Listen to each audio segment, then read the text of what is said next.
time around, we're going to talk to two featured Ukrainians. We have with us Kvitka and Oleksiy, and I'm gonna the way we do it here, we don't introduce our featured Ukrainians ourselves, but instead let those Ukrainians to introduce themselves the way they would like. So I'm gonna ask Kvitka first. Can you tell us about yourself just a tiny bit so everybody else learns about what you do? But first of all, how are you? Hi, Maxim. Thank you so much for having me on here with Valeria. And Kvitka is completely fine. That's my name. It's a difficult question to answer every day, and one, but at the same time, one that is important to ask, I think, because since the very beginning, I think there's a kind of an inside joke almost, I think, amongst Ukrainians that "how are you" has become a kind of a love language of its own. And that, asking how are we doing is a way of, expressing concern and expressing appreciation for each other. So it is important to still ask it regardless of how hard it is to answer.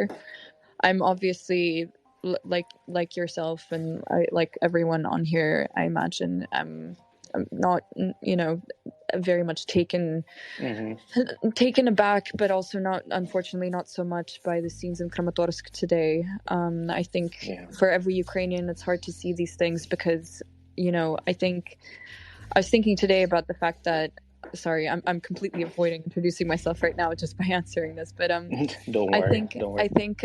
I was thinking today about how a lot of people abroad tend to lead their discussions about Ukraine or trying to figure out how I'm doing by asking me if my family is safe. And I think, and today I was thinking about the fact that my family, regardless of where they are in Ukraine right now, anything that happens to any Ukrainian concerns me as much as if it were to happen to my actual family members, because we are all a family of 40 million. And every the loss of one Ukrainian life is a personal loss for all of us. So that's in relation to how I'm doing today. But about myself, I'm a history and politics student at the University of Edinburgh. I chose to study what I study primarily because of my identity, but also because of my family's experience at the hands of Russian colonialism, which we will be discussing today.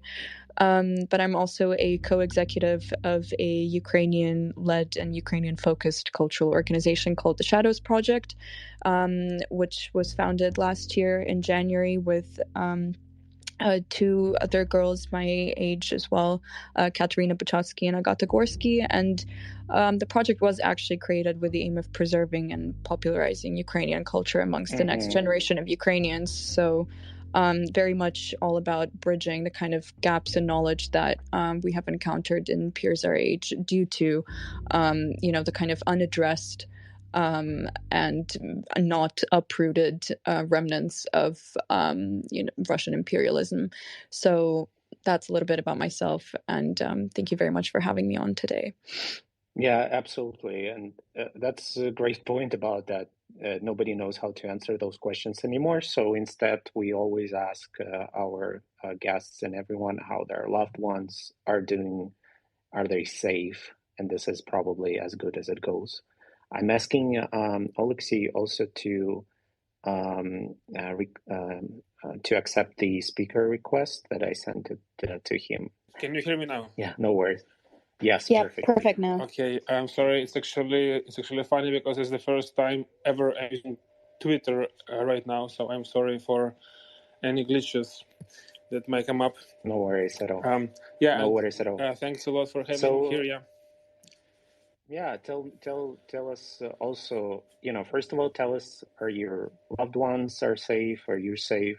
And also, can you introduce yourself to everyone else so we don't do it for yourself? Yeah, sure. So as for the first part, I'm pretty much safe, and my loved ones are safe, and that's about all I can say at the moment. I'm also, of course, a bit or very much perplexed and outraged by the news, basically not just of today, but of every day over the last how many, like over the month, and I think I've like one of the ways that I've been able to cope with this situation of constant distress is to basically kind of try to block my emotions, basically kind of try to not to react in an emotional way, but rather to try and react in an analytical way.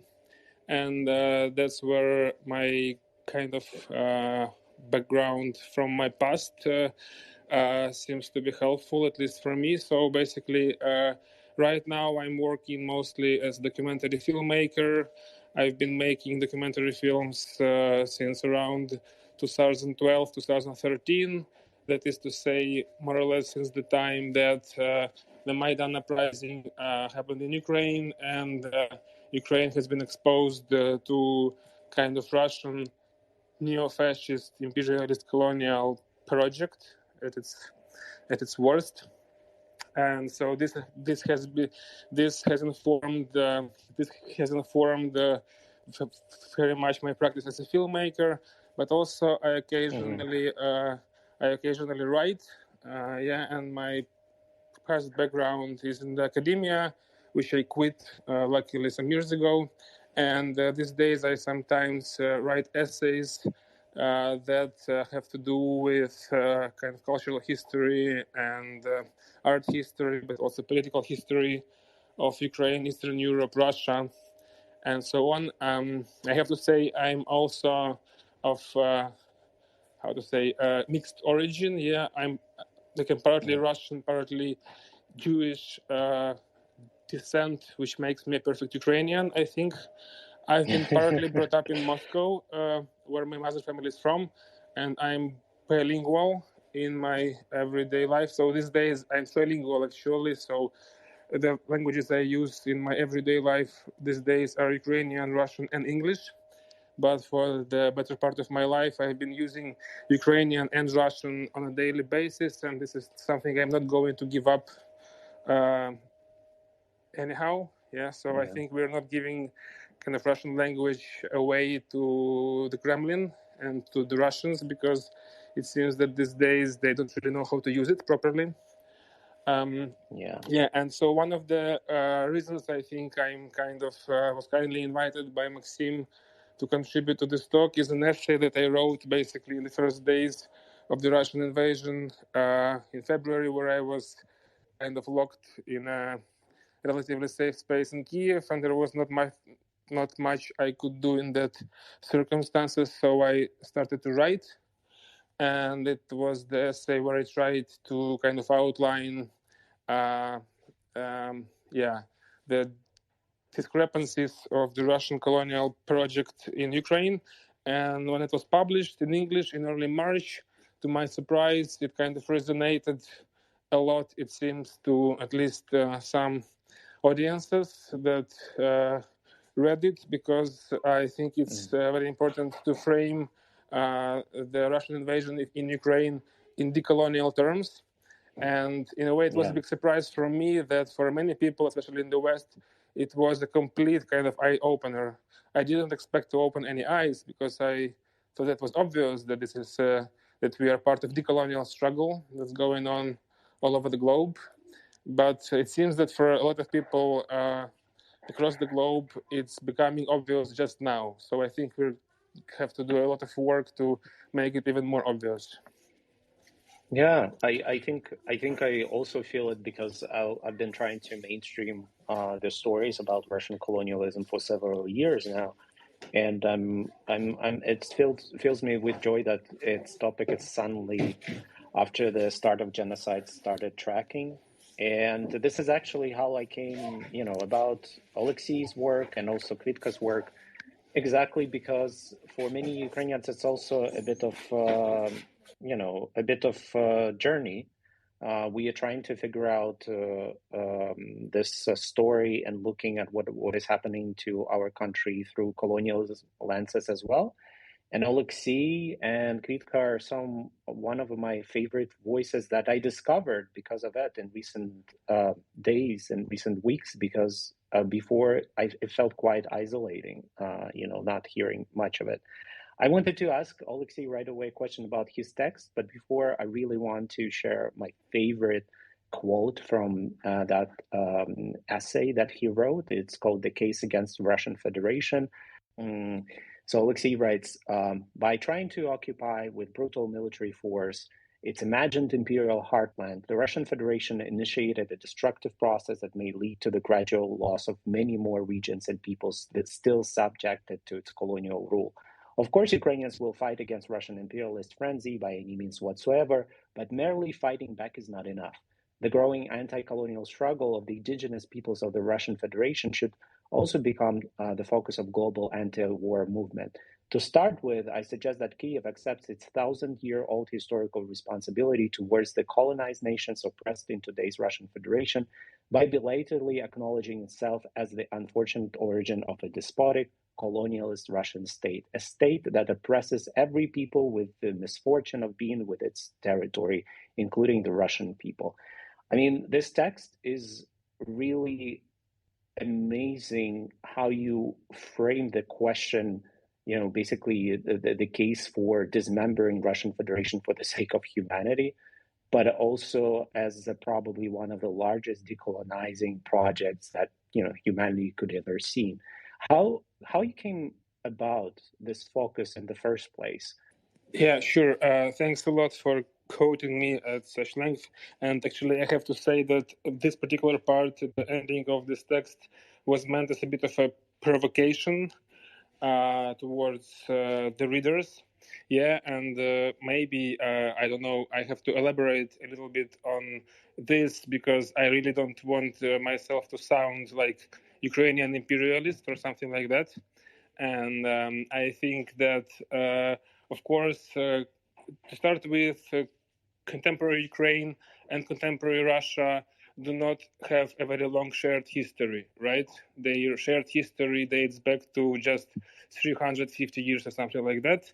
But in this essay, I've been trying to deconstruct the myths, that actually link the history of contemporary Russia and contemporary Ukraine to this kind of semi-mythical medieval entity referred to as Kievan Rus, the Kievska Rus, that is kind of a foundational myth of kind of both contemporary Russia and contemporary Ukraine.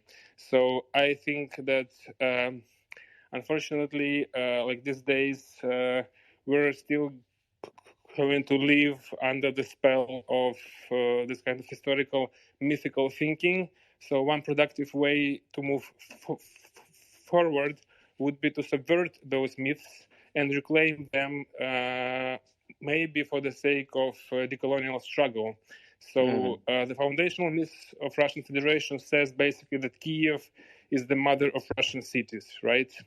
That because Kiev was the capital of this semi-mythical medieval state before Moscow even was founded, then it kind of allows them to lay claim on Kiev as a city that has to be reoccupied and reconnected to Russia. But if you take this myth really seriously, in a way, then it's clear that what we now refer to as the Russian Federation, or basically every iteration of the Russian state, could be seen as a kind of a bastard of this really unfortunate colonial process of the eastward expansion of Eastern Slavs that historically started in Kiev. You basically flip it, right? It's the same narrative that they use. Yeah, I'm trying to flip it, and I also trying to make a case for understanding this eastward expansion of Eastern Slavs around kind of 9th, 10th century AD as a case of settler colonialism. Yeah. And I also have to make a disclaimer here that I'm not really a professional historian, even though I have a kind of master's degree in cultural studies and I know something about history. But this particular essay is meant as a provocation. I'm really glad and surprised that professional historians did not kind of diss this essay, to my knowledge. But I kind of really hope that this perspective of settler colonialism from Kiev eastwards that led to the foundation of medieval kind of Muscovite and Russian states can actually be a legitimate perspective on the origins of Russian history. And I hope maybe Kvitka or others have kind of more to add here. First of all, Brilliant. Oleksiy, I also wanted to say, I think it's also time for us Ukrainians to stop apologizing for expressing our thoughts and opinions and theories and research and whatnot, because I think we've been so quiet for such a long time that it's finally okay for us to express ourselves however we feel like. And Maxim gave me homework before our session with both you and Kvitka, and it was absolutely a fascinating read and super thoroughly put together. But I also had a question to Kvitka. First of all, similarly to you, I studied in Scotland as well, similarly driven by the same sort of, backgrounds and what was happening at the time in Ukraine. But you've done a lot as well on the same issue of sort of Russian imperialism, Russian colonialism, and you've written a really amazing thread from your personal experience of growing up in Russia as a kid and seeing everything around you. So we also were wondering sort of what made you take this approach now in your sort of adulthood and as you study abroad as well. Yeah, of course. Well, actually, the thread came about as a result of participating in a panel discussion in my university. And it was actually quite a surprise that the discussion took place in the first place, really, because out of the 3 years of my sort of academic career here, and despite, my degree being housed under the history department, I actually have never had any mandatory sort of exposure to Eastern European history at all. And that has been something that has been very sort of, very, very apparent and very clear to me, and that there's a huge lack of just educational resources in general, even if anyone was keen to, learn more about Russian colonialism and whatnot in Western institutions. There's simply, even on an academic level, there still is a lack of just resources at a very basic level. But the thread came about because the discussion actually featured a professor from my university who did a small lecture on mundane militarism and the ways in which basically what she was talking about was the ways in which a kind of militarized essentially how militarized the upbringing of an average Russian is. And she was talking about the kind of subconscious manifestations of militarism in Russia in terms of pictures of playgrounds which are shaped as tanks and as sort of like weapons lying around for children to play with, kind of very early on introductions to concepts of the Great Patriotic War and whatnot, and sort of ways in which historical events and such as World War II are promoted as parts of Russian culture and Russian history, and the ways in which they're named as well, which has a huge influence in how you perceive the world in that part of history specifically. And it was only that lecture that made me remember the experiences that I have had that I think I kind of have blocked out of my mind, where I didn't necessarily process them as a kind of manifestation of that mundane militarism that she was talking about. And when I looked back at it, I lived in Russia for 3 years, and of those 3, I spent 1 year in a Russian public school when I was 6 years old. That was an experience that I had put out on Twitter and in a thread, essentially just talking about the kinds of things I was taught and I was made to do. And for those that haven't read the thread that might be joining us today, I guess I can summarize it very briefly. I think the attention that I had paid and what I wrote was mostly concerning the ways in which World War II is brought about in Russian schooling, and the ways in which it is taught is that it started in 1941, not in 1939. I actually was probably maybe around I want to say 10 years old when I found out that World War II started 2 years earlier than I was taught. It's called the Great Patriotic War, and it is celebrated as, or it's promoted as something to be celebrated. May 9th is Victory Day. That's always sort of accompanied by a huge victory parade. Obviously, you see scenes from the Red Square in Moscow.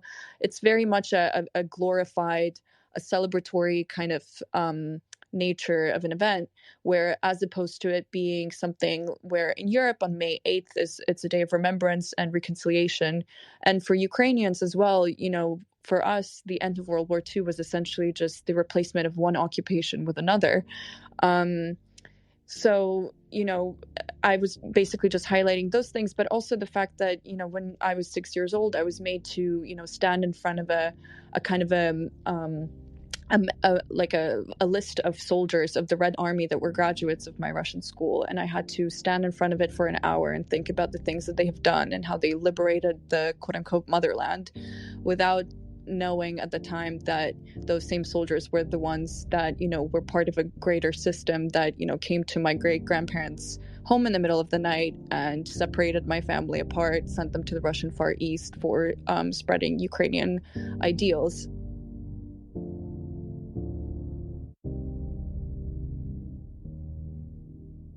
So, what I wanted to stress was that this whole culture of, to bring it back to what we're talking about today, this whole culture of Russian colonialism is very much present everywhere. It's not just the sort of apparent manifestations, such as the letter that Putin wrote about, the alleged brotherhood of Ukrainians and Russians. It's in everyday education. It's in everyday life. It's in the connection between the Russian state and the Russian Orthodox Church. And it is something that, talking about it sometimes as Ukrainian is quite frustrating, because sometimes I think about the fact that Europe right now is discovering something that feels like it's been very much apparent to every Ukrainian since the moment you're born. For sure. And it's something that, we routinely have been talking about for years. I think Ukrainians a lot of the time, or at least I have this feeling that, to be Ukrainian is to be politicized from the moment you're born, really, and to have to justify your existence. And that's how I felt for the majority of my life.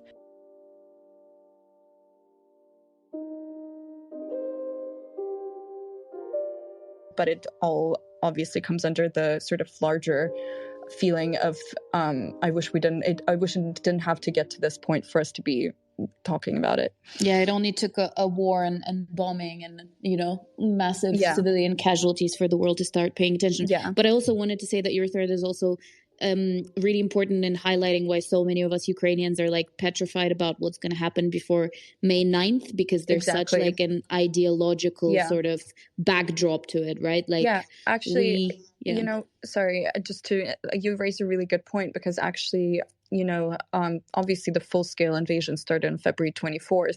I distinctly remember having my mom calling me on February 23rd, so just a day after the recognition of the Donetsk and Luhansk People's Republics by Russia as legitimate. I remember having a conversation with my mom a day before they started bombing everywhere, and she said, I think they're going to start something tomorrow because today they're too busy celebrating. So that is, I think, very much the kind of sentiment we're coming back to now when May 9th is going to be coming up. Yeah, and actually, this is why I love your story and Oleksiy's story so much, because we're not, professional historians, but we came into understanding and awareness of Russian colonialism through our personal stories, and the one thing that I always repeat when you grow up in Ukraine as a Ukrainian, for many kind of trying to reconnect with your roots, it's always a labor. So for many people in other countries, just, they're born into their countries and they're taught their history at schools and through family stories as well. And they just naturally become part of the societies and grow accustomed to their history. When in fact, when you're born in Ukraine, you have more questions. You always have questions. Your family is not able to answer them because a lot of truths are being hidden because of, so many of our generations been repressed, scared, killed, slaughtered through genocide, a lot of loss. And the same goes to discourse and what we teach in schools, which has been, as with Victory Parade, has been stolen and reappropriated by Russians and, into some weird narratives that have no connection to our real histories. I wanted to ask you about this, and also Oleksiy, can you maybe just a bit elaborate on the question that we love to ask everyone? While we connected and we try to connect the dots about what happened to our country and the role of Russian colonialism at play, have you had any epiphanies about what it means to be Ukrainian, especially in these weird circumstances of coming of age for Kvitka in different country, in a country colonizer, and for Oleksiy being of mixed background? So I'll probably ask Oleksiy first, and then Kvitka, you as well. Yeah, sure. Thanks for asking this question. And I think that even though I'm not sure I have any epiphanies, but one of the directions that I think that one of the perspectives that I think should be included into this conversation about colonialism is actually the relationship between colonialism and fascism. Right? It seems that, and I think that it's a really good starting point to also continue the conversation on the Second World War and its ideology, because it seems that these days, Ukraine, on the territory of Ukraine, we are fighting fascism for the second time in basically 70 years. Just with the difference that it's not German fascism, it's not kind of European origin German kind of Nazi ideology that is invading Ukraine, but it is kind of Russian kind of Nazi ideology that is behind this war, and that is behind the Russian colonial project in Ukraine. I think we should kind of really stress that any colonial project, when taken to its extreme, or when it is allowed to develop to its extreme, is basically a fascist project. Yeah, and it's not a very kind of complex thing to link the practice, or so to say, the ideology of genocide as something that originated actually in the colonial practices of European big powers that were originally held in the colonized lands of Africa, right? And Absolutely. were afterwards kind of re-exported back into Europe. Yeah. So I think there's so much to say about Russian fascism, or like neo-fascism, as the ultimate iteration of Russian colonialism. But I think the developments of this week, when basically the Russian state media started to openly declare their kind of need to genocide Ukrainians as a nation, which happened actually after the evidence and the overwhelming evidence of the practice of genocide of Ukrainians in the occupied territories came to light. I think that here, by kind of making explicit these ideas, and by making explicit the neo-fascist nature of the Russian state, which has been obvious for many of us here in Ukraine for a very long time, I think it's very important that this situation kind of breaks a certain taboo in the West, because I know that a lot of people in the West, especially in Germany, are very reluctant to call Putin a Nazi and to accept that Russian Federation is actually effectively a neo-fascist state these days. And I think this is really dangerous and really annoying. It seems that the Germans still feel entitled to be able to kind of exclusively say what is so-called real Nazism and what is not, because of their own kind of history, and this kind of sense of exclusivity, and the fact that the Russians do not have their own gas chambers, but they already have their mobile crematoriums. I think this indecision on the part of basically the Germans and other European nations as well is really kind of leading to a complete disaster. I think it should be openly said and accepted on the level of the basically also kind of politicians and decision makers that yes, Russia is fascist, and this also means that another important taboo should be broken, that is we should openly start to think about the future of Russia, I don't know, Russian Federation or whatever kind of remains of the Russian Federation after its fascist stage. Yeah, I think it is an important taboo to be broken. Yeah. That's absolutely, and I think, like you mentioned, you were a person of Jewish descent as well, and Ukrainians who lived through another genocide. It's quite frustrating because when we see genocide happening, we know when we see it, right? And for people who haven't lived through genocide, it's quite weird to lecture us on what is genocide and what is not. Yeah, thanks, Oleksiy. I think one of the things that I posted just some days ago were echoing and inspired by your work, saying that the ultimate peace plan for Ukraine is dismembering of Russian Federation and stripping it of all the weapons. So, yeah, that's probably something that many find very radical, but looking through the history of Russian colonialism dating back 350 years, one thing happening over and over again, this looks like the only solution that will definitely work. And Kvitka, can I? Oh, sorry. Yeah. Just to quickly add, and it's so important what Oleksiy just said earlier. Like, there are so many people of different ethnicities living in Russia, and different backgrounds and so on. And I would even say it's not just dismembering of Russia and division of Russia. One way I would put it as well as the liberation of all the people living under occupation and sort of oppression from the Russian Empire for such a long time as well. But yeah, Kvitka, please.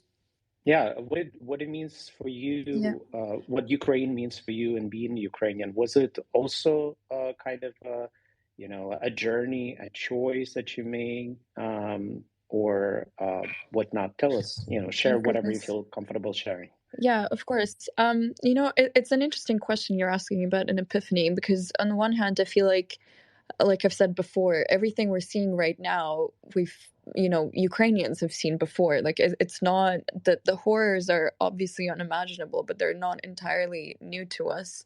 It's just that there's more subject to change in terms of the kind of technology that Russia has at its hands today. But at the same time, the kind of, I guess, epiphanies you could call it I've had are more sort of more obvious ones that have just, appeared as very, I suppose, concentrated thoughts in my mind every now and again. The first one being that I am, the fourth generation of my family who is, sort of experiencing some form of Russian colonialism, or is living in the time when, it's kind of showing itself to the world at its worst. My great-grandmother was sent to the Russian Far East. My grandfather basically spent the formative years of his life in a forced labor camp in the Far East of Russia. My mom has told me stories of, having to celebrate Christmas with the curtains drawn shut so that the neighbors don't see that they're celebrating Christmas, because that wasn't allowed, and you could be punished for that. And then I'm 21 and I've grown up, I've lived through 2 revolutions and a war. And so for me, there's been a kind of a realization of, it feels obvious, and I've known this my whole life, and yet kind of having a very distinct realization of the fact that this has been going on for so incredibly long, that I'm just yet another generation of the same family suffering at the hands of the very same imperialist project feels, I think maybe I feel like this is something that a lot of the Western audiences don't understand, is that we're frankly exhausted, but also we're not entirely surprised. And yet again, we've tried to talk about this for years, and it took for massacres to take, and it took for massacres to take place for some kind of attention to be paid to us.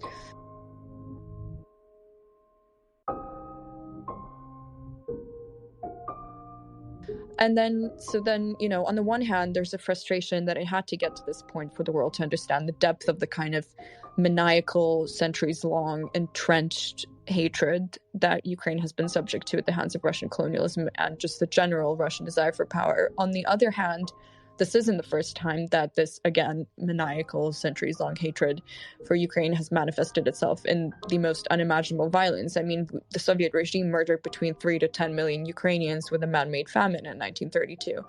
And then again, on the other hand, even this outright, explicit, and absolutely intentional demonstration of hatred that we're witnessing daily, Bucha, Irpin, Kramatorsk, Mariupol, you name it, it still is not enough for some people to understand the sheer scale of it all.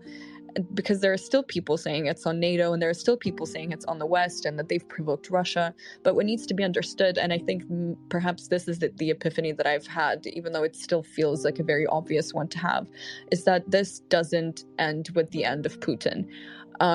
What is at stake, and it very much feels to me as if this is the kind of the defining moment and our last opportunity to end it once and for all, is that what is at stake is the complete uprooting of any and all remnants of Russian colonialism in all its forms. And because, this isn't Putin's war, and I'm so tired of fighting anyone on this at this point. There was no Putin in Bucha, and Putin didn't personally send missiles at people in Kramatorsk today. And I know that this comes from the convenience of blaming individuals. Obviously, it's easier to remove one person or put the blame on one person than to understand that the scale of what you're dealing with is a vast majority of 140 million people whose lives have entirely been shaped and formed by these centuries-long campaigns of hatred and destruction and oppression that I've mentioned earlier. So, point being, we have a lot of work ahead of us, and it will not end with, the day when Ukraine inevitably wins and victory is proclaimed and all of Ukraine is ours, because then another round of work begins, and that is, pretty much decolonizing Russia itself. And what needs to be remembered is, for us, and this is what we're doing today, with the fact that we're still having this conversation, despite the fact that today Ukraine has witnessed yet another massacre, is that our current existence as Ukrainians is already evidence of centuries-long resistance. And being Ukrainian alone right now and just existing as a Ukrainian is already a form of victory of our ancestors.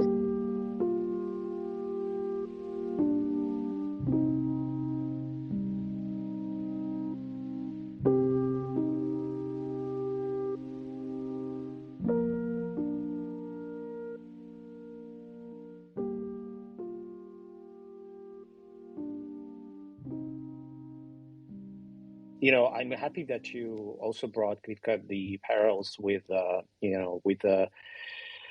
Russians, and this being Russians' war, because you lived in Russia. I also lived in Russia. We experienced that ingrained colonial attitude, casual domestic attitude towards Ukrainians that you basically can feel at any given moment if you're Ukrainian in Russia. This is so pervasive, and the racial slurs that to use, casually with the LOL attitude.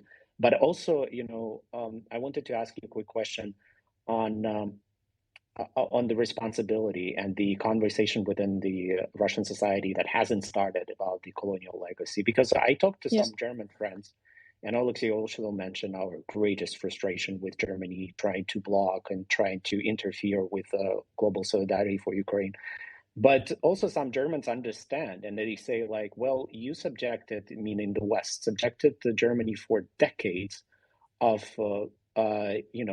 thinking about the responsibility and atoning for the sins done during the Nazi regimes, decades of the West asking from Germans every day to say, I'm sorry, and live in this guilt for decades, and that guilt became part of the German identity by now. Yeah. So why in the hell Russians are not asked to go through the same process is despite that this process much longer and has a much longer list of atrocities and genocide. So my question to you, Kvitka, why do you think that Russian colonialism, despite existing for hundreds of years, done so many genocides, killing so many people, stayed in plain hide from absolutely everyone in the West, and for people still not obvious that Russia is the last standing colonial empire, at least of the 19th century kind of style, pillage, robbery, and rape? Yeah. Honestly, it's quite a difficult question. And I think one that, even regardless of how much research you do about it, you will still ponder about it in terms of just on a moral level. How has Russia managed to maintain this kind of a profile for so long with absolutely nothing being done about it? I suppose I would theorize that my answer would be twofold, in that on the one hand, Russia has done a hell of a good job of sort of portraying its kind of colonialism as something that either had to be done or something that is not colonialism. I looked up, just out of for like my interest's sake, I looked up Russian colonialism prior to this conversation because I wanted to see what kind of discourse was there in the first place, just if you were to generally try to look into it on the web. And funnily enough, actually, the first thing that comes up is the Russian colonization of North America, and talking about the period of time when Russia very briefly laid claim to the northern Pacific Coast territories in the Americas. And then everything that follows after that are articles that question whether Russia was a colonial empire. And there's even an article on how Russia colonized itself. So even any potential conversations about Russian colonialism have already they've been completely littered with kind of the questioning of the general theory and the applicability of colonial framework to it, which I think has made any and all conversation sort of either, it's completely derailed any possibility of this conversation taking place in the first place, because we're not talking about the actual metrics of Russian colonialism. We're talking about what does it even count what Russia's done as colonialism? And I would argue that absolutely yes, because on the one hand, you look at the definition of colonialism as it is, the practice of acquiring full or partial political control over a territory, occupying it, very much often imposing a certain ideology of religion, a language. Ukraine has, experienced it all. So I often think about the fact that and I've experienced this in academia as well, and studying history, and even throughout high school as well, that it seems that the Russian Empire and Russian imperialism never gets the same kind of treatment as every other empire ever studied. I feel like there's slight conversations starting about it now. And I can give a personal anecdote about this, which I think could be potentially the reason as to why they've succeeded to kind of maintain this presence for so long. I spoke with a Russian classmate of mine once a couple of years back, where she was criticizing Putin and saying that, what he's done to Russia is so horrible. I wish we could bring back the times of the Russian Empire, because that's when we were at the top of our greatness. And when I asked her, what did she mean by that? Because in my head, as a Ukrainian, I'm thinking about Catherine the Great, about the destruction of Cossacks, about the banning of the Ukrainian language, about hundreds of years of repressions against Ukrainians. She started talking about culture. And I think that for some reason, Russia has been quite successful at equating its sort of politics with cultural achievements or cultural contributions. And that is something that we're also seeing a lot of efforts towards, and this is what I'm also trying to contribute to, is essentially decolonizing culture and understanding that any Russian output in terms of not just politics, but any social or cultural output of Russia is still done under the guise of a colonial framework. And, I think the reason why perhaps the West has not been able to separate itself from Russia is because they are thinking of Russian ballet, of Russian literature, of Tolstoy, but they're also completely ignoring the fact that, Russian ballet completely annihilated the existence of Ukrainian theater under the Russian Empire. They're not thinking about the fact that the very much loved Tolstoy had 1,500 krepostnaya of Ukrainian serfs. And that potentially is one of the reasons. Another reason could easily be the fact that the West is very much still has very deeply entrenched relations with Russia on a level, in terms of just politics and money. It's always about the money. We've seen it really. now, haven't we? The amount of Money. Russian oligarchs. Yeah, the amount wait, of Russian oligarchs that have been able to, take cover in the UK for such a long period of time. The fact that it took for Putin to make an insane speech on February 21st for Germany to withdraw its certification of Nord Stream 2, when we had been talking about it for years and calling on its cancellation for years. It's and the wealth that they amassed and they spent on, hiding these conversations or marginalize these conversations. That wealth is also is built on colonial conquest. So where all the Russian oil comes from lands that do not belong to ethnic Russians in Siberia that suffered from centuries of settler colonialism, exterminating so many indigenous nations as the Russians were trying to pillage the region of, and still are pillaging the region of natural resources. Absolutely. Yeah. Valeria, I know you also had a question. Yeah. And I also wanted to just add, I guess what Kvitka was saying, that, I think people think or say that it's convenient for a lot of people to think that Putin is the only problem, because I think a lot of people find it comforting to think that there's one bad apple, as opposed to start questioning sort of, what has led to the situation that we're in now. But my question to Oleksiy, and sort of in relation to the text that you were talking about earlier, I wanted to ask you a little bit more about, there's a lot that we've discussed about history today. There's a lot that we've discussed about culture today. But I wanted to ask you, why do you think Russian colonial project, Russian imperial project is so obsessed with Ukraine and needs Ukraine so desperately? Yeah, I'll try to answer this by also kind of retroactively adding something to the previous question of why Russian colonialism has been so successful in concealing basically the fact that it's colonial. And I think the answer to that, one of the answers to that, is that Ukraine is actually, for better or worse, not just the victim of Russian colonialism, but also in a way its kind of source. Yeah, I think we should also accept that Ukraine had contributed to this kind of core colonial project for such a long time, and not just as part of this kind of medieval history of Kiev and Rus, when kind of Kiev was to the colonial pillage of Eastern Europe, was like London was to the colonial pillage of Americas. Yeah.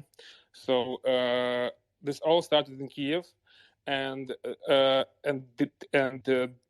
this is why I think this kind of really insane and suicidal kind of Russian idea of conquering Ukraine by brute force is kind of makes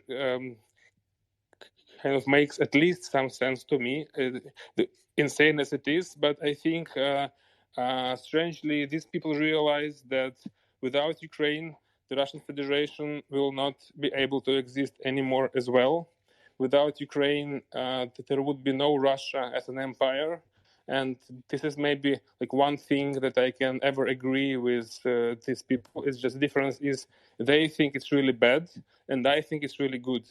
So the independent Ukraine is basically the biggest reason why Russian Federation has no future, this is the only kind of at least distantly rational explanation that I can find for this insane invasion, which is in fact a suicide. Yeah, it's really a suicidal mission by Putin and the Russian Federation, not necessarily because Ukrainian army will kind of heroically liberate all the indigenous peoples of Russia after liberating Ukraine, but because by kind of doing this, they really started this really destructive process, and the moment this invasion failed, and it failed on it's day one, as we now know. So the moment it failed, it kind of became clear that that Russian Federation is really doomed. Without Ukraine, there will be no Russian Federation, and these people know it. Thank you so much. It fills me with so much joy, this conversation. Unfortunately, we have to wrap up, but literally, this is the reason why we do it. And I really regret that I haven't met you, all of you, and Oleksiy and Kvitka before. And as Kvitka said, unfortunate circumstances why we talk about this while our cities and our country is being genocided. And this is a very dark background. However, this is exactly the reason why they're doing it. Because these conversations that we're having is they're paving the way for the collapse of this empire, while each and every Ukrainian comes in terms of colonialism that has been done to our country, where by doing so, we're also paving the way for this empire to finally fucking die.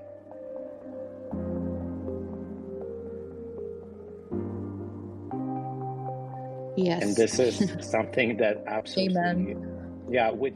And thanks to these brilliant voices that we have, Oleksiy, Kvitka, young, fresh, super smart. I'm so thankful for you to join us today. And also want to super encourage to follow their work. Oleksiy is not prolific on Twitter. He's a very lucky man. He doesn't have to do sometimes with all the shit happening here. So you can follow him on Instagram, but also just Google him. His work is so extensive. And the same for Kvitka. Also, guys, if you want to plug something in, like many other platforms or where to follow you, please do right now. We're happy to amplify whatever you feel appropriate. Thank you very much. Thank you for giving us both the platform to speak about our experiences here. I think generally, these kinds of spaces, like you said, is with every conversation like this, a little bit more of decolonization is taking place. But yeah, in terms of plugging, also would like to encourage, if anyone is active on Instagram, to follow Shadows Project on there. We do a lot of sort of decolonization efforts aimed at young people in Ukraine, but also trying to educate foreigners more about Ukrainian history and culture in unique ways. So but thank you very much to you both, to you and Val. Oleksiy, thank you. Thank you so much for having me here. And actually, I have to say, I will now consider not deleting this Twitter account immediately after the conversation as I planned. So we'll see how it goes, and maybe you can add me here. But also for those of you who are on Telegram, I have a channel on Telegram where I used to normally write about documentary film and my film projects, but these days I write mostly on decolonialism, and it's called Kinotron. The first letter is K, so Kinotron, and it's in Ukrainian and Russian. So for those of you who read these languages, you can add me there.